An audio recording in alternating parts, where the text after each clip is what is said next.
এই যে ঘরটা দেখতে পাচ্ছেন এটা কিন্তু সম্পূর্ণ হাতে তৈরি, কতটা ন্যাচারাল কতটা রিয়েলিস্টিক লাগতেছে দেখেন। সামনে থেকে পিছনে কিন্তু আমরা দুইটা জানালা দিছি, ঠিক আছে। দেখেন পিছনে দুইটা জানালা দেওয়া আছে, সাইডে জানালা আছে, তারপর হচ্ছে এই পাশে একটা জানালা আছে। আর ঘরগুলার দরজা যদি আপনারা দেখেন, একটু কাছ থেকে দেখতে হবে, এগুলো কিন্তু অনেক নিখুঁত করে করা। দেখেন একদম কাঠের যে টেক্সচারগুলো সেটাও বোঝা যাচ্ছে, হাতলটা বোঝা যাচ্ছে। জানালার যে টেক্সচারটা আপনারা চাইলে একটু সাইড থেকে দেখতে পারেন। দেখেন জানালার ছোট্ট ছোট্ট যে পয়েন্টগুলা কাঠ দিয়ে যে বানানো হয়েছে এটা কিন্তু বোঝা যাইতেছে, ঠিক আছে। কাছ থেকে না দেখলে এটা বুঝতেই পারবেন না যে কতটা সুন্দর মাশাআল্লাহ। সামনে দেখেন একটা ছোট্ট বারান্দা দেওয়া হয়েছে, এটা আবার বেড়া দেওয়া আছে, আবার মাটি ঘাস এইগুলো দেখেন কতটা সুন্দর লাগতেছে মাশাআল্লাহ। তো এটা আমরা সম্পূর্ণ হাতে বানাইছি। এগুলো পেপারের, আসলে দেখতে একদম আসল টিনের মতো মনে হলো, এগুলো পেপারের। আর এগুলা যদি আপনার যত্ন করে রাখেন এটা অনেক টেকসই হবে। একটা জায়গায় রেখে দেবেন, এটা 20, 30, 40 বছরও কিচ্ছু হবে না, কারণ যেহেতু এটা সম্পূর্ণ জিনিস আপনার আর্টিফিশিয়াল, পচেও যাবে না, নষ্টও হবে না। জিনিসটা আসলে আমরা বানাইছি সম্পূর্ণ আর্টিফিশিয়াল হাতের জিনিস দিয়ে। কিছু জিনিস আছে রেডিমেড, বাট বেশিরভাগই হাতে। যেমন এই যে টিনটা দেখতে পাচ্ছেন এটা পেপারের, এটা দেখেন বাঁশের যে ইগুলা দেখা যাচ্ছে, এটা কিন্তু আমরা ছোট যে ঝাড়ুগুলা হয় কাশফুলের, সেই ঝাড়ু দিয়ে বানাইছি। আবার এখানে দেখেন বাঁশের একটা মাচা আছে, এই যে এটা রেডিমেড একটা চেয়ার। তারপরে ভিতরে অনেক কিছু আছে দেখেন, লজেন্স টজেন্স রাখার জন্য গ্লাসের মধ্যে, জারের মধ্যে দেখেন কত কিছু আছে। দেন ওই যে ভিতরে কেটলিটা আছে, আমি যদি লাইট জ্বালাই দিই তাহলে ভালো বুঝতে পারবেন, এখন তো অন্ধকার। এই যে লাইটটা জ্বালাই দিলে এই দেখেন কত সুন্দর দেখা যাচ্ছে। কেটলির মধ্যে গ্লাসের মধ্যে চা, তারপরে হচ্ছে এইদিকে দেখেন কিছু চিপসের প্যাকেট দেখা যাচ্ছে। ওই কর্নারে আপনি যদি দেখেন ওই টিভি আছে, সামনে দেখেন কলা ঝুলতেছে, বিস্কিটের প্যাকেট, চিপস, ম্যাগি নুডলস। টিভিটাও কিন্তু দেখা যাবে, সাইড থেকে দেখলে আপনারা কিন্তু টিভিটাও দেখতে পারবেন। আর এই যে এখানে একটা দেখা কি বলে বেঞ্চ দেখা যাচ্ছে, এর মধ্যে অনেক কিছু আছে আপনার ওই কি বলে এটারে, পানির বোতল থেকে শুরু করে ক্যান ট্যান আরও অনেক কিছু আছে। তো চেষ্টা করছি জিনিসটাকে যতটুকু ন্যাচারাল ভাইব দেওয়া যায়। বাইরে দেখেন একটা গাছ আছে, ইলেকট্রিক পোল আছে, তো পিছন সাইডে আমরা লাইটিংয়ের ব্যবস্থা করে দিছি। তো কতটা সুন্দর লাগতেছে মাশাআল্লাহ।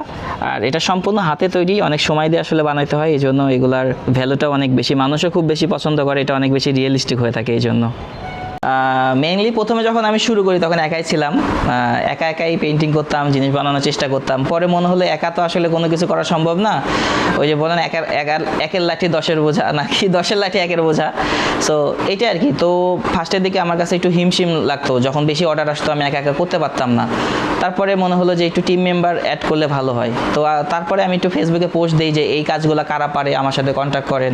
তো অনেকেই কন্ট্যাক্ট করে, এভাবে আমি 1 জন 2 জন 3 জন করতে করতে এখন 12 থেকে 15 জন আমার টিম মেম্বার আছে, যারা খুব বেশি ভালো কাজ করে। যারা ভালো কাজ করেন তাদের আমি নেই না, বাট তাদের সময় দিই যে আপনারা চেষ্টা করেন, শিখেন, যদি ভালো পারেন তাহলে আমার সাথে কাজ করেন।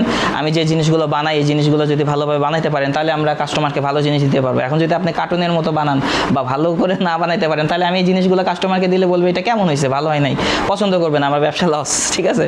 তো এইটাই আর কি। শুরুর দিকে তো আর আমরা ব্যবসার দিকে খেয়াল করিনি, ভাবছিলাম বানাই, হ্যাঁ যদি ভালো হয় মানুষজনের কাছে বিক্রি করব। তারপর যখন দেখি মানুষজন খুব পছন্দ করতেছে, তারপর থেকে আমরা খুব বেশি বানানো শুরু করি, প্লাস টিম মেম্বারকে দিয়েও বানানো শুরু করি।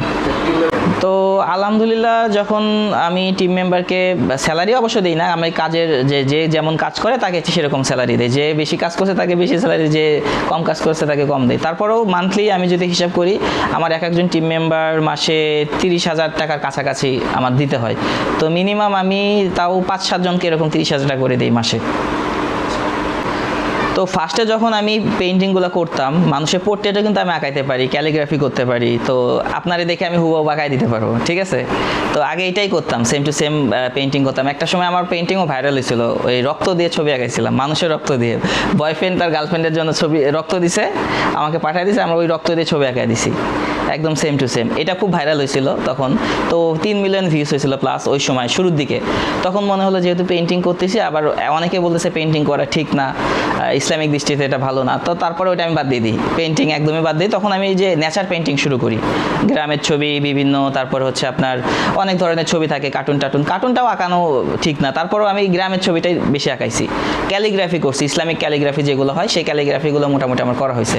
তো করতে করতে তখন মনে হলো যেহেতু গ্রামের ছবি আঁকাচ্ছি তাহলে আমি একটু বানানো ট্রাই করি। তো প্রথম দিকে বানাইছিলাম বুক শেলফ, এগুলো না, ছোট ছোট বুক শেলফগুলো কিন্তু এখন দেখতে পাওয়া যায়, ওটা আমি অনেক আগে করে আসছি।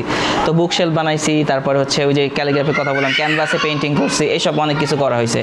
তারপরে হচ্ছে জিপসামের কিছু কাজ করছি, অনেকে জিপসাম মোল্ডের মধ্যে জিপসাম ঢেলে কাজ করে, ওগুলো কাজও করা হয়েছে। রেজিনের কাজ করা হয়েছে, রেজিন দিয়ে অনেকে সমুদ্র বানায়।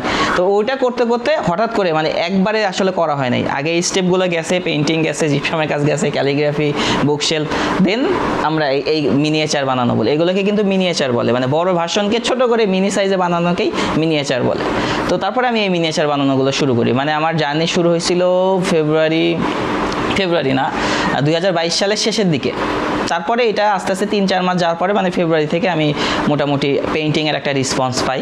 তো বলতে গেলে 23 সাল থেকেই আমার এই পেইন্টিং শুরু, আর মেবি 25 সালে এসে আমি এগুলো বানানো শুরু করি। মানে 2 বছর আমি পেইন্টিংয়ের উপরেই ছিলাম, পেইন্টিং বা অন্যান্য কাজের উপরে, একদম যে শুরুতে এটা করছি তা না। তো এখন এটার বয়স বলতে পারেন 1 বছর হলে এটা স্টার্ট করছি। আলহামদুলিল্লাহ অনেক ভালো রেসপন্স পাচ্ছি, সবাই খুব অ্যাপ্রিসিয়েট করতেছে যে এই জিনিসগুলোতে ইউনিক, এর আগে কখনো কোথাও দেখি নাই।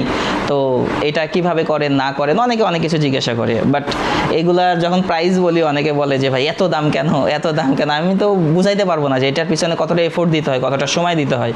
তো এটার জন্য আসলে মানে মাঝে মাঝে খারাপ লাগে যে মানুষজন, বাংলাদেশের মানুষজন এটার মানে ভ্যালু তো অবশ্যই দেয়, কিন্তু দাম শুনলে ভয় পায়, এরকম একটা অবস্থা। এইটা ফার্স্টে আমি যখন শুরু করি তখন এইটা কখনো শুরু করা হয় নাই, কারণ আমার ফার্স্টে মনে হয়েছে যে আমি যেহেতু আর্ট পারি, শুরুতে আর্ট করতাম, আর্ট করতে করতে তখন মনে হলো একটু পেইন্টিং যেহেতু আমি করতে পারি, এই জিনিসটাকে বাস্তবে রূপ দিলে কি হয়।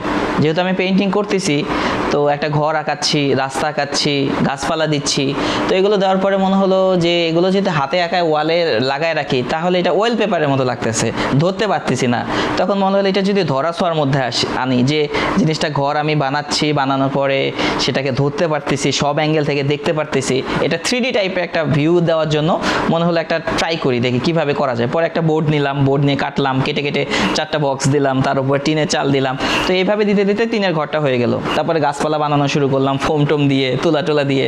তারপরে প্রথম দিকে আসলে অত ভালো হইতো না, বাট খুব যে খারাপ হবে তাও না, কারণ যেহেতু আমি আর্ট পারতাম, আর্ট পারলে অবশ্যই এই জিনিসগুলো একটা আইডিয়া থাকে, কালার সেন্স থাকে, সাইজটা কতটুকু দিলে ভালো হয় এই জিনিসটা বোঝা যায়। তো যেহেতু আর্ট পারতাম, তো তখন মনে হলো যে আর্টের পাশাপাশি এই জিনিসটা শুরু করি। তো তারপরে আর্টটা আমি একটু স্কিপ করলাম, তারপরে এগুলো বানানো শুরু করলাম, আস্তে আস্তে বানালাম, সময় দিলাম, তখন আমি সম্পূর্ণ ঘর বাড়ি গাছপালা এগুলো বানাতে পারলাম আর কি।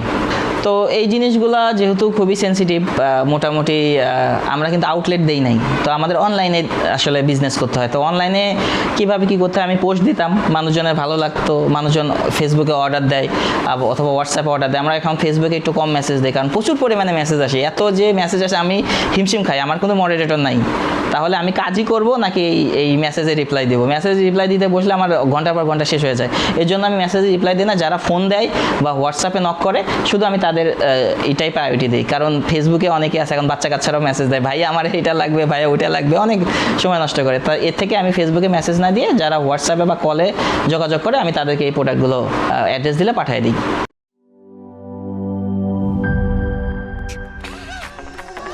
ভিশন মসকিটো কিলিং ব্যাট হাতে থাকলে মশাদের আর রক্ষা নাই। ভিশন মসকিটো কিলিং ব্যাট, মশা তাড়াবার হাতিয়ার। ক্রয়ের জন্য ভিজিট করুন ভিশন শোরুম কিংবা অথবা.com-এ।